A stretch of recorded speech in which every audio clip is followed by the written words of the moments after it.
بسم الله الرحمن الرحيم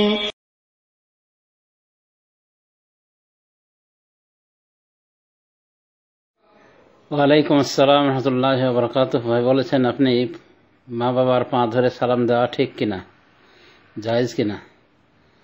এটা না জায়েজ, এটা ইসলামী কৃষ্টি কালচারের সম্পূর্ণ পরিপন্থী।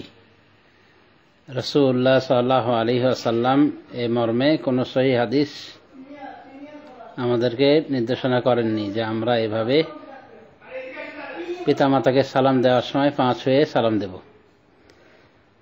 পক্ষান্তরে রাসূলুল্লাহ সাল্লাল্লাহু আলাইহি ওয়াসাল্লামকে জিজ্ঞাসা করা হয়েছিল, যেমন সুনানের হাদিসে এসেছে যে আমাদের একজন আরেকজনের সাথে সাক্ষাৎ হলে তার জন্য কি মাথা ঝুঁকাবে, মানে তাকে সম্মান করতে যেয়ে তিনি বলেছেন লা, তার জন্য মাথা ঝুঁকাবে না। তো মাথাটা ঝোঁকানো, সামান্য মাথাটা ঝোঁকানো নিষেধ সালাম দিতে গিয়ে। এই হাদিস থেকে বুঝতে পারলাম অতএব পা ছুঁয়ে সালাম করলে মাথা তো ঝোঁকে একবার সেজদার পর্যায়ে চলে যায় মাথাটা, সুতরাং কোন ক্রমে এটা বৈধ হতে পারে না। আর ভালো করে লক্ষ্য করলে দেখতে পাওয়া যাবে যে এটা হিন্দুয়ানি প্রথা থেকে এসেছে, হিন্দু সমাজ থেকে এসেছে। হিন্দুদের এটা প্রথা যে তারা তাদের মুরব্বীদেরকে এভাবে সালাম করে থাকে। তো হিন্দু ধর্ম থেকে এই প্রথা গ্রহণ করা হয়েছে, অতএব এটা অবশ্যই বর্জন করতে হবে।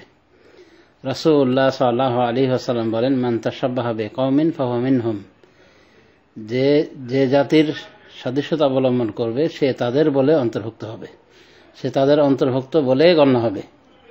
মুসনাদ আহমদ আবু দাউদের হাদিস, মুসনাদ আহমদ এবং সুনান আবু দাউদের হাদিসটি বিশুদ্ধ। অতএব এইভাবে পা ছুঁয়ে সালাম করা মুরব্বীদেরকে, এটা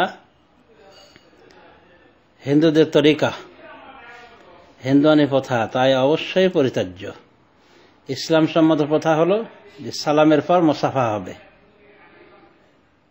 এরপরে মুরব্বী হিসাবে পিতামাতাকে আরো শ্রদ্ধা করতে চাইলে তার কপালে চুম্বন দিতে পারে, তাদের কপালে চুম্বন দিতে পারে।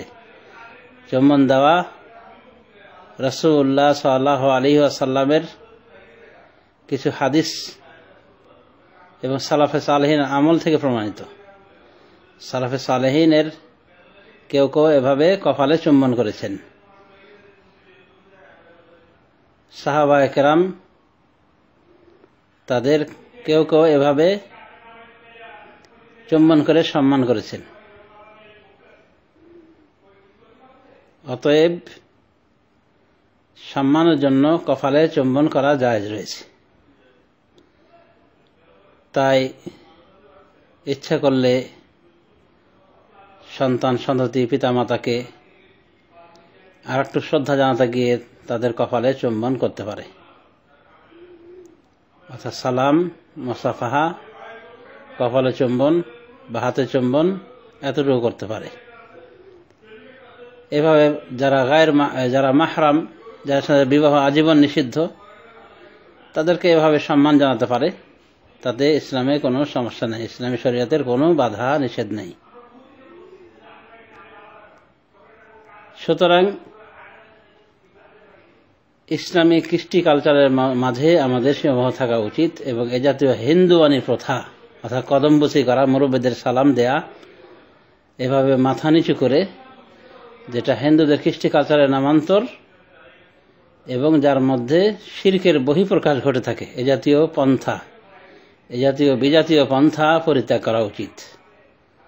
আল্লাহ রাব্বুল আলামিন আমাদের সবাইকে সে তৌফিক দান করুন।